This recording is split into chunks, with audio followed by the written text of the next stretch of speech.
Hey guys, welcome back to another video. So today we're going to be looking at our fire het PIED to pastel het PIED clutch that have now all emerged from the egg and had their first sheds and are ready to be set up.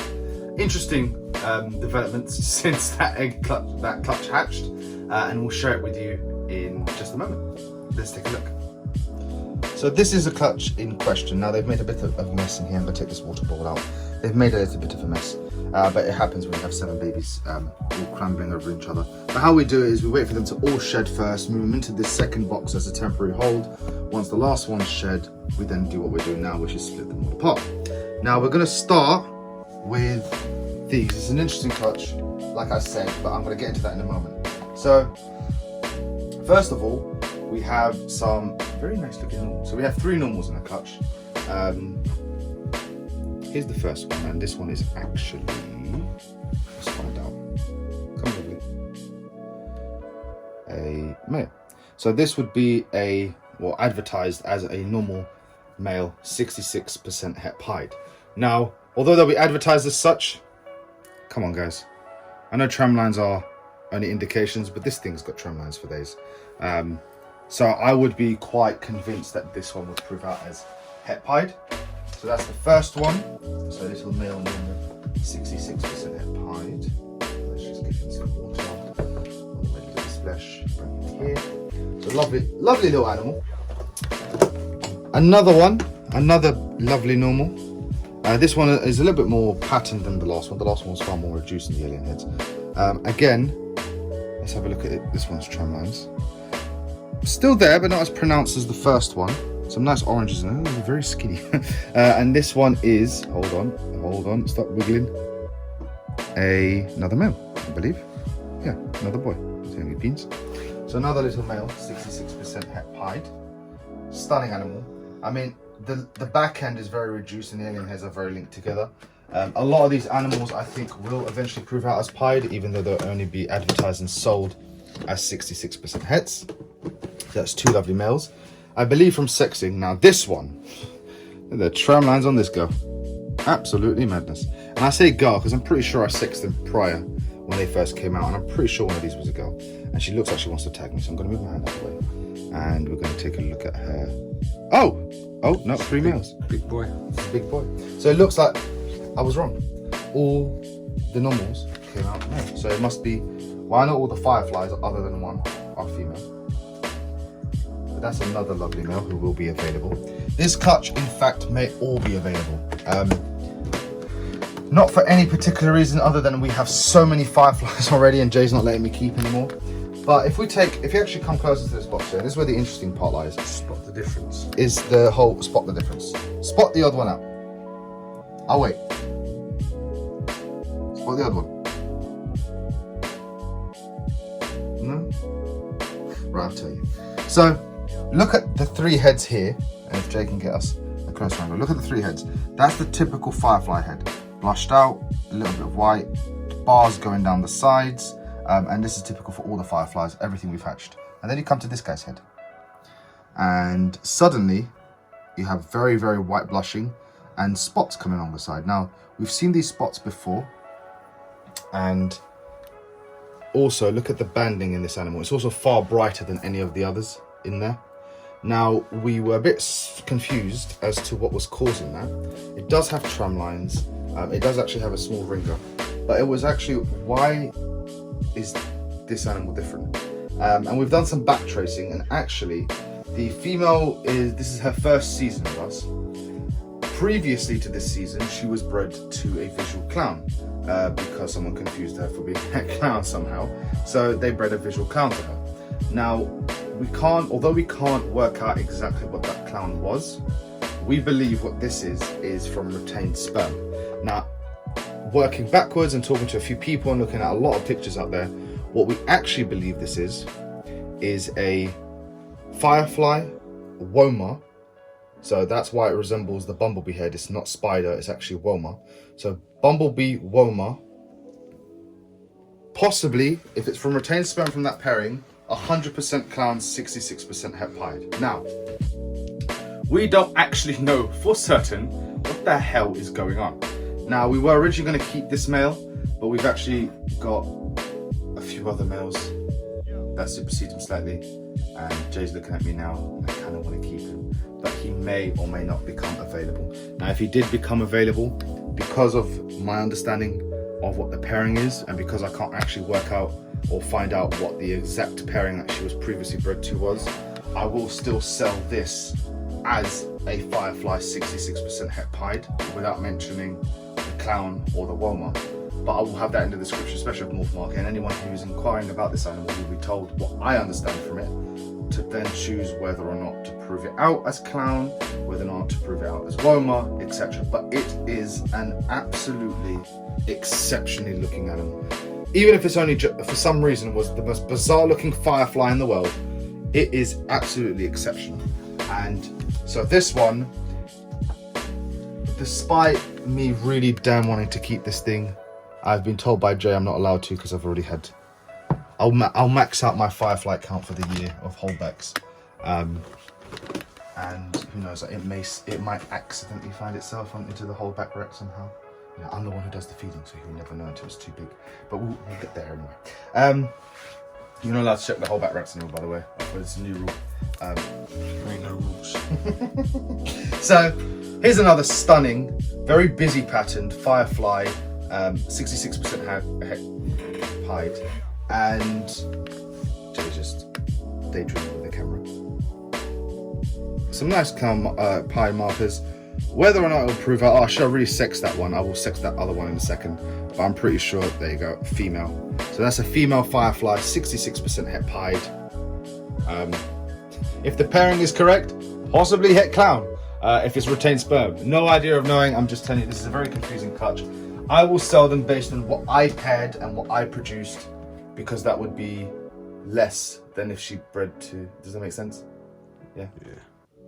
So go for the lower, and if someone has a surprise and this ends up becoming a Firefly double het clown pied, I will cry into a pillow and sob. Bonus. Now, if this, I'm pretty sure this is a male, because that's why we decided to let him go. Yeah, there's his hemipenes. If it was female, no way, no chance, no how.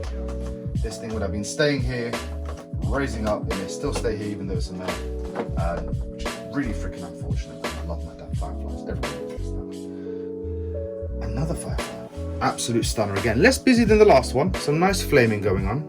This is the one that has a really clear ringer. Now, tram lines are one thing, ringers are another. Again, it's Firefly 66% het pied, but if this thing don't prove out, I could bet pretty big money that this thing will prove out. Again, would be sold as a het, 66% het rather than a visual. Oh, and it's another boy.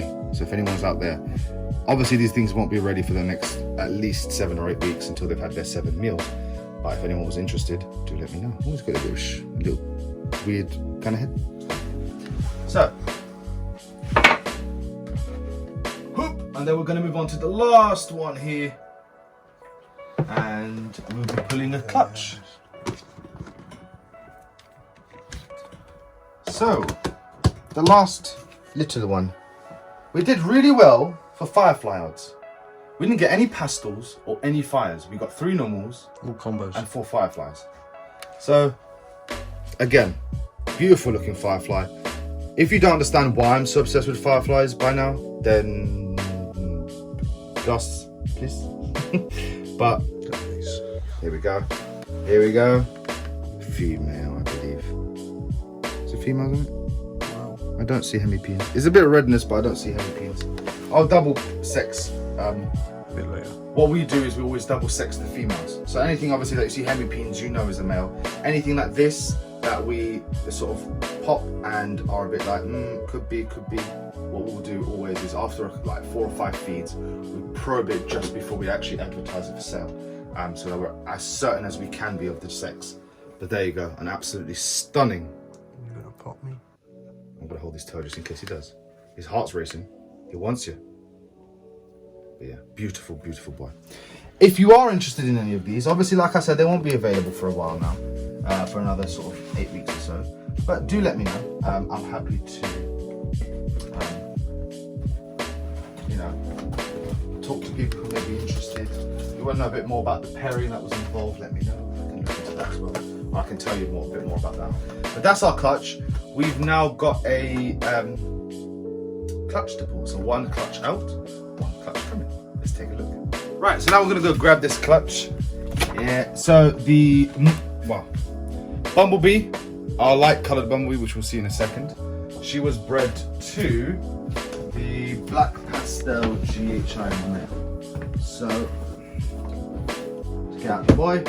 So this is the side to this clutch. So we have that light colored, funky looking, very reduced pattern Bumblebee, bred to this stunning, oh, he's on the run. This beautiful black pastel GHI boy. So we're gonna have to see what she's done for us now. Whoop. So, Mama's looking good, I think. We peeked on her this morning. She's got a nice, you like to see that sign, a little wrapped around eggs. So let's have a look at what she's actually got for us. So let's take her up, bring her here. We've got her boxes ready. Always have two. Very ambitious, optimistic. All right, let's see what she's actually got for us. I'm gonna grab her tail, like so. Unhook her, and bring her over.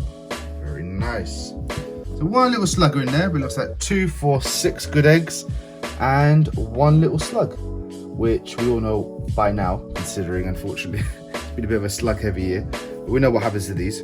So let me just show off Mum really quick. She seems to be in a good mood so far, so let's do that whilst she still is in a good mood. You can see how her colours are very interesting. Compared to our other Bumblebee, she looks totally different.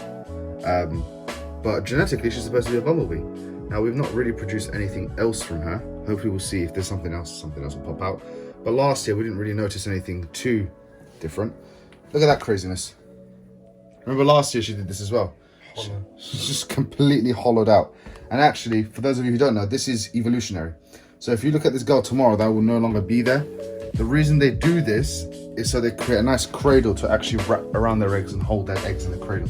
Once she realizes the eggs are not there, she'll relax that muscle and allow it to go back to normal. So, let's open the box. Egg number 1. Egg number 2. Egg number 3. Egg number 4. No, I'll do 4 and 2. We could possibly get into one box. Should we try and get into one box? Let's do this. 1, 2, 3, 4, 5, and 6. A little bit of uniform that way. Yeah, actually that works fine. We'll use that. We'll actually not do that. We'll clean Mama in a moment. Give her a bath. Clean out her tub so she can go back on food, hopefully straight away. Splish splash. Splish splash, I was taking a bath. Dun, dun, dun, dun. I digress. Torch. Right, let's find this torch. I'll cut out the lights and we'll come back to do some candling. Right, so we couldn't actually find the torch. I don't know where I've misplaced it. I've misplaced it somewhere. So we're gonna have to use a phone, which I suppose also shows that you can use multiple things. So we're just using an iPhone flashlight. And the only purpose of this is to go, boom. See the embryo jiggling in there? Jiggling. Jiggling, jiggling. There's an embryo. Nice healthy veins. There's the embryo there. Okay, there's the embryo on that one right there. And we're sort of just making it so that the embryo, oh, this one is very clear. So this one may actually not be fertile.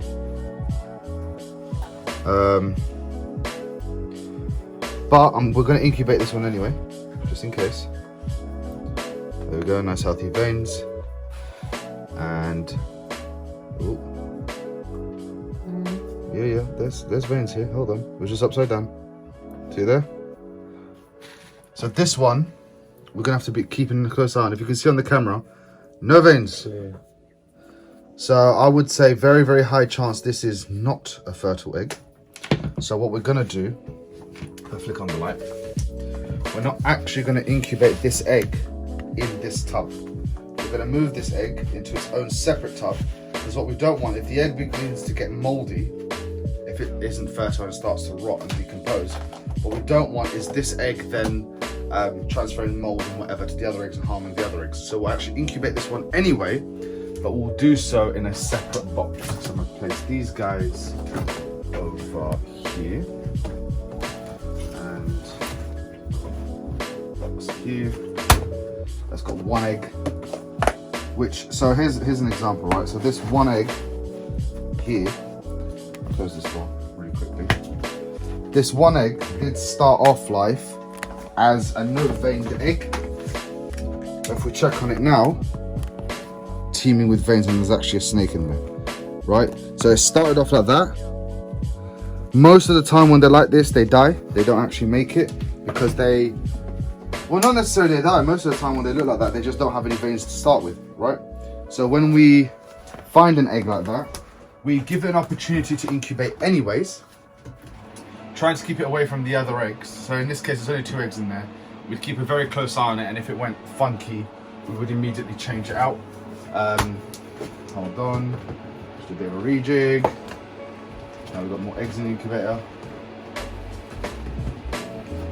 So yeah, you want to give them an opportunity, but you don't want them to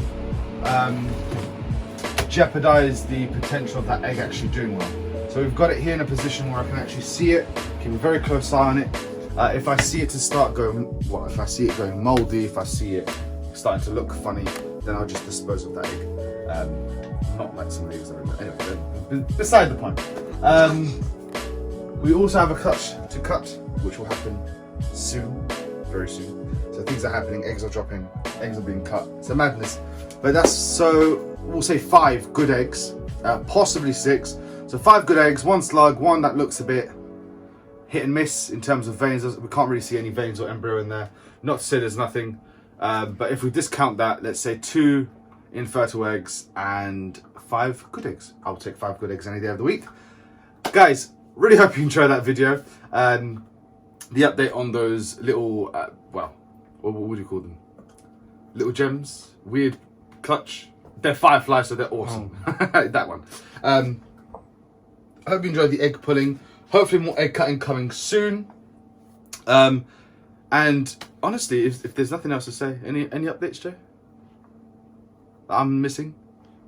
No, I'm not missing anything. But yeah, more clutches to come, and we'll update you guys as they happen. Don't forget to hit the like and subscribe button. Leave us a comment down below. Just let us know what you thought. And until the next video, guys, we'll see you then. Bye.